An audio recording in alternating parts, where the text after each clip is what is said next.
আসসালামু আলাইকুম, সকলকে আরকে ম্যাথমেনের পক্ষ থেকে স্বাগতম। প্রিয় স্টুডেন্ট, আজকে আমাদের আলোচনার বিষয় ক্যালকুলাস 2 এর চ্যাপ্টার 10। চ্যাপ্টার 9 আমরা শিখেছিলাম বহুভিত্তিক ইন্টিগ্রাল। এখানে এই বহুভিত্তিক ইন্টিগ্রালের প্রয়োগটা শেখা হবে, অর্থাৎ বহুভিত্তিক ইন্টিগ্রালের সাহায্যে ক্ষেত্রফল এবং আয়তন নির্ণয়। চলো আমরা এই ক্লাসটা করি। আসলে এই ক্লাসটা আমি আগেও নিয়েছিলাম, প্রযুক্তিগত ডিস্টার্বের কারণে ক্লাসটা আসলে আপ দেওয়া যায়নি, মানে সমস্যা হয়েছে ক্লাসটাতে, অনেকগুলা ডিস্টার্ব এসেছে। তো যাই হোক, একই ক্লাস বারবার নেওয়া লাগতেছে। দেখো, দ্বিযোগের সাহায্যে 2y সমান 16 - x² প্যারাবোলা ও x + 2y - 4 সমান 0 সরলরেখা দ্বারা সীমাবদ্ধ অংশের ক্ষেত্রফল নির্ণয় করো। তো আমরা জানি বহুভিত্তিক ইন্টিগ্রালের ক্ষেত্রে আমাদের বেশ কিছু জিনিস ফলো করতে হয়, তাই না? সো কি কি সেগুলা বলো তো, কি কি ফলো করতে হয়?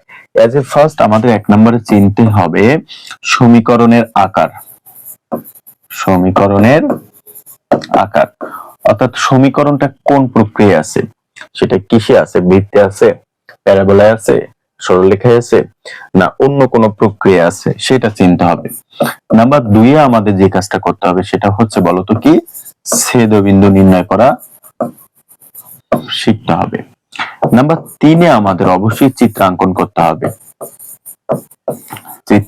করতে হবে। নাম্বার 4 এ আমাদের লিমিটটা নির্ণয় করতে হবে, যেটা মোস্ট ইম্পর্টেন্ট ফ্যাক্টর, লিমিট নির্ণয়। ওকে, সো এই 4টা ধাপেই কিন্তু আমরা ম্যাথটা সমাধান করব। সো চলো আমরা এটাকে সমাধানের প্রক্রিয়ায় চলে যাই।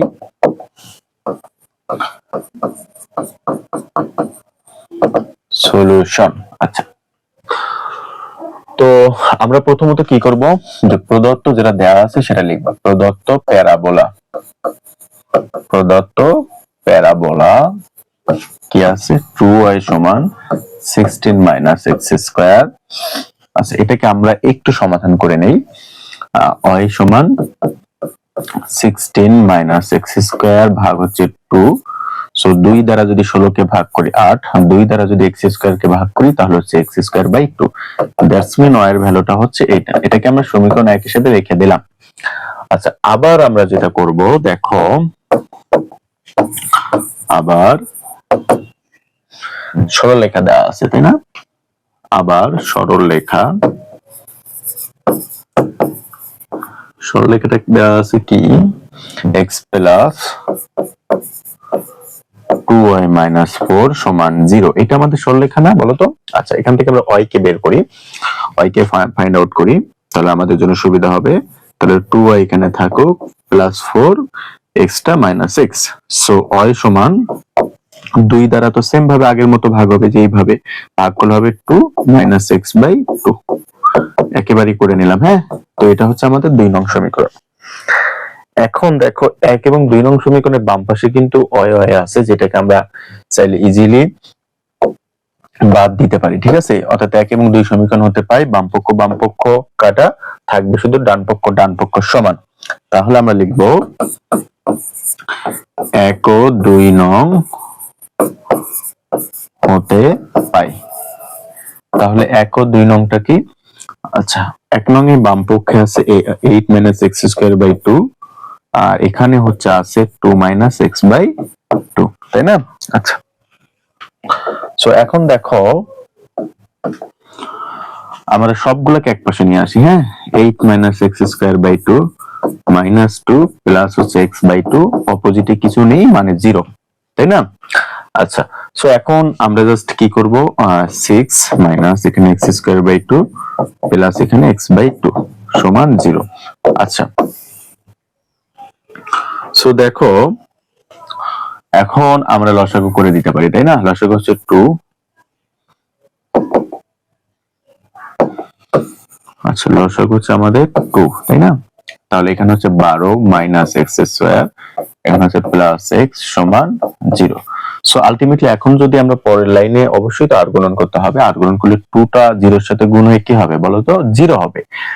আর এইটা তো এটাই থাকবে, এটা কারণ নিচে তো কিছু নেই, মানে অন আছে না, তাহলে এটার সাথে অন গুণ করলে তো এইটাই, তাহলে আলটিমেটলি আমরা ভ্যালুটা পাচ্ছি এরকম, সমান 0। আচ্ছা, তো এখন আমাকে সর্বোচ্চ বড় পাওয়ারটাকে সামনে রাখতে হয়, এরপরে ছোটটা এরপরে ধ্রুবক পদ 12।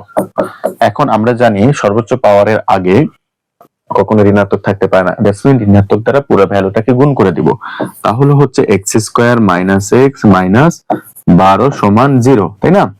সো দেখো এখন মিডল টার্মের ফরম্যাটে চলে আসছে, আমরা মিডল টার্মটা করি, x square minus 4x plus 3x minus 12 সমান 0। আচ্ছা, তাহলে এখানে x কমন যায়, হচ্ছে x মাইনাস 4 থাকে প্লাস 3 আর এখানে হচ্ছে x মাইনাস 4 ইজ ইকুয়াল 0। আচ্ছা, সো এখন এই দুইটা মিলে আমরা একটা নিব, তাহলে হচ্ছে x মাইনাস 4 আর হচ্ছে x প্লাস 3 সমান 0। তাহলে এখানে x এর ভ্যালু যদি আমরা ফাইন্ড আউট করি তাহলে কত কত হবে, প্লাস 4 আর হচ্ছে একটা মাইনাস 3। এটা না অবশ্যই কিন্তু এই ভ্যালুটাকে আমরা পেয়ে যাচ্ছি, x এর ভ্যালু হচ্ছে প্লাস 4 মাইনাস 3। আচ্ছা, তো এখন আমরা সেম ভাবে আবার আগে চলে যাব, এগুলাকে একটু কেটে নেই, হ্যাঁ এগুলাকে একটু কেটে নেই, আর x এর ভ্যালুটা আমরা একটু মনে রাখি, x এর ভ্যালু হচ্ছে প্লাস 4 মাইনাস 3, x এর ভ্যালু হচ্ছে প্লাস 4 মাইনাস 3। আচ্ছা, আমরা এখানে 2 নং সমীকরণে বসাবো x এর ভ্যালুগুলো, তাহলে x সমান প্লাস 4 হলে, আচ্ছা আচ্ছা x এর মান x1 প্লাস 4 হলে 2 নং সমীকরণে, আচ্ছা 2 নং সমীকরণে x সমান 4 বসিয়ে, ঠিক আছে, x সমান 4 বসিয়ে আমরা তাহলে y সমান আমরা পাচ্ছি। আমরা কিন্তু চাইলে উপরের লাইনটাকে কাট আউট করে দিতে পারি, এটা লেখার দরকার নাই, ঠিক আছে। 2 নং সমীকরণে x সমান 4 বসিয়ে তাহলে y সমান কত হচ্ছে 2 মাইনাস 4/2, দ্যাটস মিন হচ্ছে আমাদের 2 মাইনাস 2 ইজ ইকুয়াল 0। আচ্ছা, এখন 2 নং সমীকরণে কত বসাবো, x এর ভ্যালু মাইনাস 3 আছে না, আচ্ছা x সমান মাইনাস 3 বসিয়ে 2 নং সমীকরণে আমরা এখন x এর ভ্যালু কত বসাবো, মাইনাস 3 বসাবো না, কারণ আমাদের তো দুইটা ভ্যালু ছিল, তাহলে হচ্ছে 2 মাইনাস এখানে মাইনাস 3/2, তাহলে 2 মাইনাস মাইনাস প্লাস 3/2, তাহলে লসাগু হচ্ছে 2, তাহলে এখানে হচ্ছে 4 প্লাস 3 দ্যাটস মিন হচ্ছে 7/2, এটাকে যদি আমরা ভাঙি তাহলে হচ্ছে 3.5। তাহলে খেয়াল করো এখানে আমি একটু পার্টিশন দেই, হ্যাঁ। সো এখানে দেখো এই পার্টটাতে খেয়াল করো, এই পার্টটাতে আমাদের কি এসেছে, এখানে এটা কিন্তু অ এর ভ্যালু, এটা কিন্তু অ এর ভ্যালু, এটা কিন্তু মাথায় রাখবা, যেমন এখানেও এটা অ এর ভ্যালু। তাহলে অ এর ভ্যালু দুইটা আমরা কি কি পাইলাম, দেখো তো অ এর ভ্যালু দুইটা আমরা পাইলাম, একটা হচ্ছে 0 আর একটা হচ্ছে 3.5, এটা পাইছি না। আর x এর ভ্যালু গুলা কি কি পেয়েছিলাম, x এর ভ্যালু পেয়েছিলাম আমরা 4 আর একটা হচ্ছে মাইনাস 3। ওকে, তো আমরা যদি এখন ছেদবিন্দু আকারে লিখতে চাই, যে x y কে একসাথে লিখতে চাই, তাহলে বিষয়টা কেমন হয়, x এর ভ্যালু কত, প্রথমত 4, এর জন্য y এর ভ্যালু কত 0। আচ্ছা, x এর ভ্যালু প্রথমত কত 4, এর জন্য y এর ভ্যালু 0, তারপর x এর ভ্যালু কত মাইনাস 3, y এর ভ্যালু কত 3.5। দেখো তো আমরা কি বুঝতে পারছি কিনা, জাস্ট এটাই হচ্ছে আমাদের x এবং y এর ছেদবিন্দু। সো ডিয়ার স্টুডেন্ট, এই পর্যায়ে এখন কিন্তু আমরা কি করতে পারবো, ছেদবিন্দু নির্ণয় শেষ। সো এখন আমরা কিসে চলে যাব বলো তো, চিত্রে চলে যাব। আমরা এই ছেদবিন্দু দিয়ে চিত্র আঁকার ট্রাই করব, দেখো। আচ্ছা, তাহলে এটা দিয়ে এখন আমরা চিত্র আঁক করি। তো চিত্রতে যখন আমরা চলে গেলাম, আচ্ছা এটা আমাদের x অক্ষ, x প্রাইম অক্ষ, y অক্ষ, y প্রাইম অক্ষ, তাই না? আচ্ছা, তো এখানে এটা তো আমাদের 0 0 বিন্দু, এটা নিয়ে কোনো সমস্যা নেই। তো প্রথমত দেখো x এর ভ্যালু আমাকে 4 ঘর পর্যন্ত যেতে হবে, তাহলে x এর প্লাস ভ্যালু গুলো কোন দিকে থাকে, এদিকে থাকে না, তাহলে ধরলাম 1 2 3 4, এই জায়গাটাকে আমাকে বলতেছে। দেন এখানে y এর ভ্যালু কত 0, তো 4 ঘরে এসে 0, তো এখানেই আমরা অবস্থান করব, তার মানে এটাই হচ্ছে 4,0 এর ঘর। আচ্ছা, সেম ভাবে আমরা যদি x এর ভ্যালু কত এখন -3 না, তার মানে -3 আসবে 1 2 3, আচ্ছা 1 2 3, তার মানে x এর ভ্যালু এখানে -3 আর হচ্ছে 3.5, দ্যাটস মিন 1 2 3.5 ধরো এখানে, তার মানে আলটিমেটলি জিনিসটা দাঁড়াচ্ছে এখানে, ঠিক আছে। তো আমরা কিন্তু এই ছেদবিন্দু দিয়ে একটা রেখা টেনে দিতে পারি, এই তো, ঠিক আছে। আচ্ছা, এখন আমাদের আসল জিনিসটা নিয়ে কাজ করতে হবে। আমাদের রেখা নিয়ে কোনো সমস্যা নাই, রেখা আমরা টেনে দিলাম, কিন্তু আমাদের যে পরাবৃত্তটা দেয়া আছে সেটা কি আমরা চাইলেই এরকম ভাবে টেনে দিতে পারবো? না। চাইলে কি আমরা পরাবৃত্ত আট করতে পারবো? না। পরাবৃত্ত তো এইভাবেও আট করা যায়, এইভাবেও আট করা যায়, এইভাবেও আট করা যায়। হোয়াটএভার কোন প্রক্রিয়া আট করব সেটা কিন্তু আমাকে পরাবৃত্তের আকারটা বলে দিবে, আমি সেটা কোন প্রক্রিয়ায় এখানে চিত্রে অঙ্কন করব। সো পরাবৃত্তের আকারটাকে তোমরা যদি লক্ষ্য করো, পরাবৃত্তের যে আকারটা দেয়া আছে সেটা কিন্তু পরিমাণ আকারে নেই। তোমরা যদি একটু পরাবৃত্তের আকারটা দেখো, আচ্ছা যে প্যারাবোলা যেটা দেয়া আছে সেই প্যারাবোলাটা সেটা কিন্তু আমাদের কিসে নেই বলতো? তোমাদের হচ্ছে মানে পরিমাণ আকারে নেই। দেখো 2y সমান 16 মাইনাস x স্কয়ার পরিমাণ আকারে কি আছে? নেই। তো আমরা এইটাকে যদি দেখো, এইটাকে যদি এই প্যারাবোলাটাকে যদি কি করি, দেখো এই যে প্যারাবোলাটা যেটা দেওয়া আছে সেইটাকে যদি ঠিক করি তাহলে এরকম হয় না? দেখো তো যে 2y সমান 16 মাইনাস x স্কয়ার, তাহলে x স্কয়ারটা এই পাশে আসলো, দ্যাটস মিন 16 মাইনাস 2y। তার মানে আমরা x স্কয়ার একটা আকার পাইলাম। আমরা জানি যে প্যারাবোলার ক্ষেত্রে বিষয়টা এরকম হয় না যে x স্কয়ার সমান 4ay অথবা y স্কয়ার সমান 4ax, এরকম একটা আকার থাকে, ঠিক কিনা বলো? সো এখানে খেয়াল করে দেখো এই জায়গাতে কি হয়েছে। আচ্ছা এই জায়গাতে আমাদের দেখতে পাচ্ছি যে এটা আমাদের এক্স স্কয়ারের আকারের সমতুল্য, কিন্তু পিওর কিন্তু পরিমাণ আকারে নেই। আদর্শ যে আকারটা সেই আকারে কিন্তু নেই। আচ্ছা যেহেতু আদর্শ আকারে নেই, আমি একটা জিনিস এখানে মিনিং করতে পারি যে অ এর আগে যেহেতু মাইনাস আছে, খেয়াল করো তাহলে অ এর মাইনাস অক্ষ কোন দিক? এই যে এইটা অ এর মাইনাস অক্ষ, তো এই যে এই জায়গা থেকে নিচেরটা, অর্থাৎ এই জায়গা থেকে নিচের টুকুকে মিনিং করে। দ্যাটস মিন এরকম হবে। আমরা যদি একটু চিত্রটা আট করি, এইরকম হবে, এইরকম হবে। এখন কোথায় হবে আমি জানি না, কারণ আমি তো শীর্ষবিন্দুটা জানি না। যেহেতু এটা পরিমাণ আকার না, পরিমাণ আকার হলে শীর্ষবিন্দু তো 0 0 হতো, তাই না? পরিমাণ আকার তো না, পরিমাণ আকার হলে তো এখানেই হতো, এই যে এই জায়গাতে হতো 0 0 বিন্দুতে হতো, কিন্তু পরিমাণ আকার তো না। তার মানে এই এই যে প্যারাবোলাটা এর শীর্ষবিন্দুটা কোথায়, হোয়াটএভার আমি কিন্তু জানি না। এর জন্য কিন্তু আমাকে এটা আর্ট করার জন্য এটার আমার কি বের করতে হবে বলো তো? অবশ্যই শীর্ষবিন্দু লাগবে। কেন লাগবে? কারণ আমি কোন জায়গাতে আর্ট করব? এই যে চিত্রটা আমি যা বুঝলাম যে মাইনাস চিহ্ন দিয়ে বুঝলাম যে এরকম হবে, এরকম হবে না, এরকম হবে না। আমি মাইনাস চিহ্ন দ্বারা বলছি যে এরকম হবে, ঠিক আছে? ওকে, এখন কোথায় হবে, কোন বিন্দুতে হবে? 0 0 বিন্দুতে তো হবে না, কারণ এটা তো পরিমাণ আকারে নেই। তাহলে এটা আমাকে কি বের করতে হবে বলো তো? শীর্ষবিন্দু বের করতে হবে। তাহলে আমরা জানি শীর্ষবিন্দু বের করার লটা কি। আচ্ছা আমরা শীর্ষবিন্দু বের করাটা একটু দেখি কেমন। আচ্ছা তাহলে আমরা জানি শীর্ষবিন্দু বের করার সূত্র হচ্ছে x সমান 0, y সমান 0। ওকে, তো এটা আমরা জানলাম। এখন দেখো এখানে বাম পাশে কি আছে? x স্কয়ার, তার মানে বাম পাশেরটা বাম পাশে, x স্কয়ার সমান 0। সো x সমান কত পেয়েছি? 0 পাইলাম। y এটা কি ডান পাশেরটা, তার মানে কি 16 মাইনাস 2y সমান 0। তাহলে 16 সমান 2y, অতএব y সমান হচ্ছে ভ্যালু পাচ্ছি আমরা 8। তাহলে দেখো এখন কিন্তু আমরা শীর্ষবিন্দু পেয়ে গেছি। শীর্ষবিন্দু কত?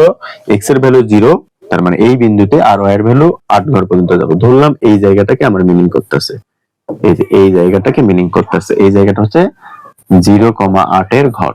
ওকে, তাহলে এখানে এখন আমাদের যে প্যারাবোলাটা দেওয়া আছে সেইটা কিন্তু অঙ্কন হবে। আচ্ছা আমরা প্যারাবোলাটা অঙ্কন করি। এই বিন্দু এবং এই বিন্দুকে ছেদ করবে। আমরা কি বুঝতে পেরেছি? দেখো তো প্যারাবোলাটা অঙ্কনটা, তাহলে প্যারাবোলাটা কিভাবে হলো, কোথায় ছেদ করবে? এই জায়গাটায়। এই জায়গাটাই কিন্তু আমাদের সেই ক্ষেত্রটা যেটার আমাদের ক্ষেত্রফলটা বের করতে হবে। আচ্ছা এখন আমাদের কিন্তু চিত্র অঙ্কনটা শেষ, যেটা মোস্ট ইম্পর্টেন্ট একটা বিষয় ছিল, শেষ। সো এই পর্যায়ে এখন আমাদের কি কাজ? এখন আমাদের কাজ হচ্ছে লিমিট নির্ণয়, ঠিক কিনা বলো তো? এখন আমাদের কাজ হচ্ছে লিমিট নির্ণয়। তো আমরা লিমিটটা নির্ণয় করে নেই। আচ্ছা আমরা ক্ষেত্রফলে চলে যাই। হ্যাঁ, পরের ধাপটাতে চলে যাই। আচ্ছা এটা এদিকে রেখে দেই, এদিকে কাজটা করি। আচ্ছা ক্ষেত্রফল সমান আচ্ছা, আমাদের প্রশ্নটা বলেছিল ডি যৌগজের সাহায্যে ক্ষেত্রফল নির্ণয় করতে হবে। দ্যাটস মিন ডি যৌগজ, দ্যাটস মিন এমন এমন এরকম যৌগজ হবে। ওকে, দুইটা যৌগজ হবে, ডি যৌগজ বলেছিল, এই কারণে দুইটা যৌগজ হবে। ওকে, তো এখন আমরা কাকে স্ট্যান্ডার্ড ধরবো, অর্থাৎ এক্স কে কি আমরা ফিক্সড ধরবো নাকি ওয়াই কে ফিক্সড ধরবো? আমরা কিন্তু যে কোনোটাকে ফিক্সড ধরতে পারি, হটেবা, তাতে কোনো প্রবলেম নেই। কিন্তু গন্তব্য কি, ধরো যদি আমরা এক্স কে ফিক্সড ধরি, তাহলে এক্স এ যাওয়ার গন্তব্যের পথ হবে সর্বোচ্চ দুইটা, অর্থাৎ আমি এক্স কে দুই পাশ দিয়ে যেতে পারবো। আবার ধরো যদি ওয়াই কে ধরি, ওয়াই কে আমি দুই পাশ দিয়ে যেতে পারবো। যদি না যেতে পারি তাহলে সেটাকে ফিক্সড পয়েন্ট ধরবো না। আমি আবার বলতেছি, আমরা যদি এক্স কে ফিক্সড ধরি তাহলে এক্স এর যাওয়ার পথ মানে একটাই হবে, অর্থাৎ কোনো স্টেশন থাকবে না মাঝখানে। ধরো আমি এখান থেকে ঢাকায় যাব, যেন ডিরেক্ট বাসে যেতে পারি, মানে ডিরেক্ট, আমাকে যেন কোথাও নামতে না হয়, মানে সরাসরি। যেমন ধরো এখান থেকে যারা কুমিল্লা যায়, ধরো এই গাজীপুর থেকে ধরো যারা কুমিল্লা যায়, তারা কিন্তু মানে ভাঙতে হয়, অর্থাৎ নামতে হয় কোথাও। বা ধরো রংপুর থেকে কুমিল্লা যাচ্ছে, তার কিন্তু ভেঙে যেতে হবে, মানে ডিরেক্ট বাসে সে সাধারণত যেতে পারে না। তো এরকম ভাঙ্গা যাবে না। ডিরেক্ট যদি যেতে পারে তাহলে সেটাকে ফিক্সড, ডিরেক্ট না যেতে পারলে সেটাকে ফিক্সড ধরা যাবে না। এটা স্বাভাবিক একটা বিষয়। তো দেখো আমরা এক্স কে দেখি, এক্স এর এখানে কত ছিল, -3 আর হচ্ছে 3.5 ছিল। আর এখানে অয়ের তো হচ্ছে, আচ্ছা অয়ের গুলো আমরা একটু ভালো করে লিখি। এত বড়টা হয়ে আছো কেন ভাই?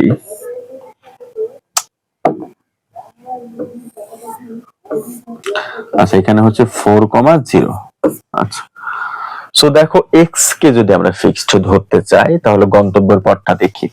এক্স এর সর্বোচ্চ মান হচ্ছে 4, এই জায়গাটা সর্বোচ্চ মান, সর্বনিম্ন মান হচ্ছে -3। ওকে ওকে, এখন খেয়াল করো, আমরা এই বিন্দু থেকে কিন্তু ডিরেক্ট এই বিন্দুতে আসতে পারতেছি, অর্থাৎ এক্স এর এই বিন্দু থেকে এই বিন্দুতে চলাচল করা যাচ্ছে সেম ভাবে। আবার এখান থেকে এই পাশ দিয়েও কিন্তু চলাচল করা যাচ্ছে। মনে রাখবে এটা কিন্তু স্টেশন না, এক্স এর জন্য কিন্তু এটা স্টেশন না, কারণ এক্স তো এখানে 0, এখানে তো ওয়াই এর ভ্যালুটাকে নির্দেশ করতেছে, এখানে কিন্তু এক্স 0। তার মানে আমি এক্স এ যাওয়ার জন্য দুইটা পথ পাচ্ছি, এইভাবেও যেতে পারতেছি ডিরেক্ট, আমার কিন্তু এটা স্টেশন না এক্স এর, এভাবেও কিন্তু যেতে পারতেছি। এখন ওয়াই এর ক্ষেত্রে আসো, ওয়াই এর ক্ষেত্রে আসো, ওয়াই এর সর্বনিম্ন মান কত 0, সর্বোচ্চ মান কত 8, এটা কিন্তু সর্বোচ্চ মান না। ওকে, এই যে এটা সর্বোচ্চ মান 8, তাহলে 0 থেকে 8 এ খুব সুন্দরভাবে আসতে পারতেছি, ফাইন। কিন্তু যদি আমি এই পথ দিয়ে যেতে চাই তাহলে এখানে কিন্তু আমার একটা স্টেশন তৈরি হচ্ছে। খেয়াল করো, এটা কিন্তু ওয়াই এর ভ্যালু, আমরা ওয়াই এর কাজ করতেছি, দ্যাটস মিন কিন্তু এখানে ওয়াই এর ভ্যালু আছে, ধরো এখানে 1, এটা 2, তার মানে এখানে কিন্তু একটা স্টেশন তৈরি হচ্ছে, একটা গন্তব্য তৈরি হচ্ছে, মানে একটা পথ তৈরি হচ্ছে যেখানে আমাকে থামতে হবে। সো আমার থামাতো যাবে না, তার মানে এই পথ দিয়ে কিন্তু আমি ওয়াই যেতে পারতেছি না সর্বোচ্চ মানে, এখান থেকে কিন্তু কি করতে পারতেছি না, এখান থেকে যেতে পারতেছি কিন্তু এই পথ দিয়ে যেতে পারতেছি না, তার মানে ওয়াই কে ফিক্সড ধরা যাবে না, এক্স কে ফিক্সড ধরবো। আই হোপ যে তোমরা এটা বুঝতে পেরেছো। এখন এক্স কে ফিক্সড ধরবো আমরা, তাহলে এক্স এর সর্বনিম্ন মান কত, -3, সর্বোচ্চ মান হচ্ছে 4। আচ্ছা, আর বাকি ভ্যালুটা আমরা কোথা থেকে বের করে নিব, বাকি যেটা সেটা হচ্ছে ফাংশন থেকে বের করবো। তো এর জন্য উপায়টা কি, এই মাঝখানে ধরবা কলমটা, ধরার পরে উপরের দিকে যাবা, গিয়ে যে রেখাতে ধাক্কা খাবা, মানে যে রেখাটাতে ধাক্কা খাইবা সেইটার ভ্যালুটা হচ্ছে আপার লিমিট। ওকে, তো উপরের যে রেখাটা গেছে সেটা কিসের বলো তো, সেটা পরাবৃত্তের না, সরি প্যারাবোলার, যে প্যারাবোলাটা আমাদের দেওয়া আছে। তাহলে এই যে উপরের যে রেখাটা গেছে সেটা কি, প্যারাবোলা। তাহলে প্যারাবোলার সমীকরণটা আমাদের কি, প্যারাবোলার সমীকরণটা হচ্ছে আমাদের y সমান 8 - x²/2। আচ্ছা, এটা।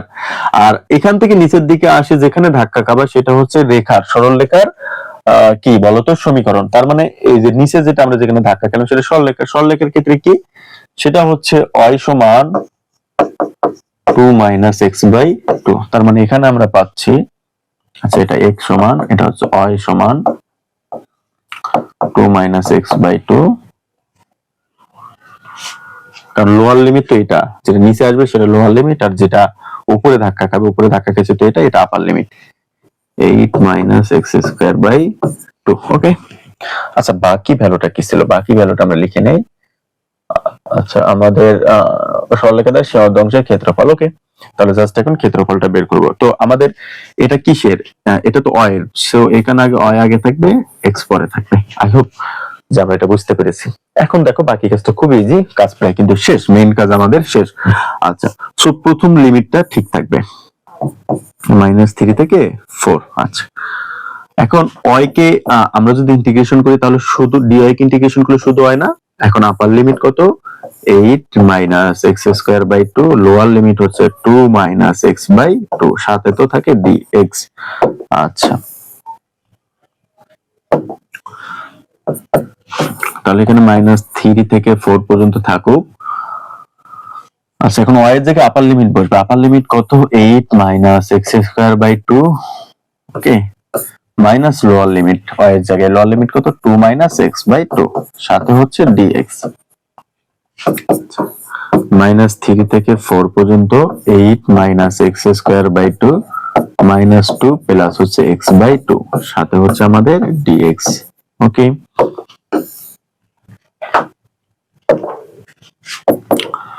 তাহলে এখানে -3 থেকে 4 পর্যন্ত 8 থেকে 2 গেলে 6 -x²/2 আর হচ্ছে প্লাস এখানে x/2, সাথে হচ্ছে আমাদের dx। ওকে, আচ্ছা, এখন এই ইন্টিগ্রেশন দিয়ে আমাকে এইটার কাজটা করতে হবে। সো আমরা ভেঙে ভেঙে একটু দেখাই। ইন্টিগ্রেশন 6 সাথে আছে dx, তাই না, dx। সো এইটার কাজ যদি আমরা করি, 6 তো ধ্রুবক বাইরে চলে আসবে, তাহলে ইন্টিগ্রেশন dx এর কাজ করলে কত হয়, dx এর কাজ করলে শুধু হয় x, তার মানে 6x এখানে। ওকে, তো এরপর একটা দেখো, ইন্টিগ্রেশন x²/2 সাথে হচ্ছে dx। ওকে, ইন্টিগ্রেশন x² এর কাজ করলে এটা এই সূত্রকে মিনিং করে, তার মানে x⁴n+1 ডিভাইডেড n+1। তাহলে এখানে কত, n এর মান কত 2, তার মানে x এর ভ্যালু হবে 3, তো নিচেও 3, 3 এর সাথে 2 গুণ, দ্যাটস মিন 6। ওকে, তাহলে এখানে হচ্ছে আমাদের, আচ্ছা এখানে তার ইন্টিগ্রেশনটা হবে না, আচ্ছা -x³/6, আর এখানে হবে +x²/4। ওকে, আচ্ছা, এখন আপার লিমিট লোয়ার লিমিটটা বসিয়ে দিব -3 থেকে 4 পর্যন্ত।